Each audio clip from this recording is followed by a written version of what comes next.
होशियारी और कलाकारी। एक बड़े स्कूल में कविताओं और कहानियों का सप्ताह शुरू हुआ। दो लड़कियां थीं जो बिल्कुल अलग थीं। एक थी काव्या, जिसकी दुनिया किताबों और अंकों में बसी थी। दूसरी थी तुलिका, जो रंगों और कल्पनाओं में खोई रहती थी।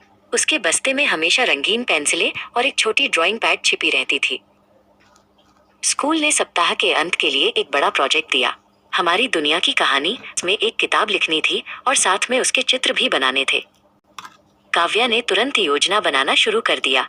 शीर्षक, अध्याय, व्याकरण, सब एकदम सही होना चाहिए, उसने खुद से कहा। वो लिखने में घंटों लगाती थी, पर चित्र बनाना उसे नहीं आता था। तुलिका के मन में हजारों रंगीन विचार थे।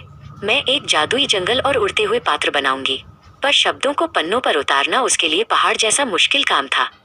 एक दिन काव्या ने अपनी अधूरी कहानी के साथ तुलिका को देखा। वाह, तुम्हारे रंग कितने चमकीले हैं, काव्या ने हैरानी से कहा। तुलिका ने जवाब दिया, और तुम्हारी कहानी बहुत साफ और मजेदार लग रही है। काव्या ने हिम्मत करके पूछा, क्या तुम मेरी कहानी के लिए चित्र बनाओगी? मैं तुम्हें सबसे अच्छी किताब लिखने में मदद करूंगी। तुलिका खुशी से उछल पड़ी। पर पहले हमें मिलकर एक नया विचार सोचना होगा। उन्होंने मिलकर काम शुरू किया। काव्या ने तुलिका को वाक्यों को सही क्रम में रखना सिखाया। तुलिका ने काव्या की कहानियों में अपनी कल्पना के रंग भर दिए। उनकी मेहनत रंग लाई।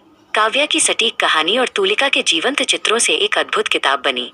ये ऐसी किताब थी जिसमें दिमाग की होशियारी और दिल की कलाकारी दोनों थी। प्रोजेक्ट के दिन उन्होंने पहला इनाम जीता। उन्होंने सीखा कि होशियारी और कला दोनों जरूरी हैं, पर दोस्ती और एक दूसरे की मदद सबसे बड़ी सफलता है। अब काव्या और तुलिका की दोस्ती उनकी सबसे खूबसूरत किताब बन गई थी।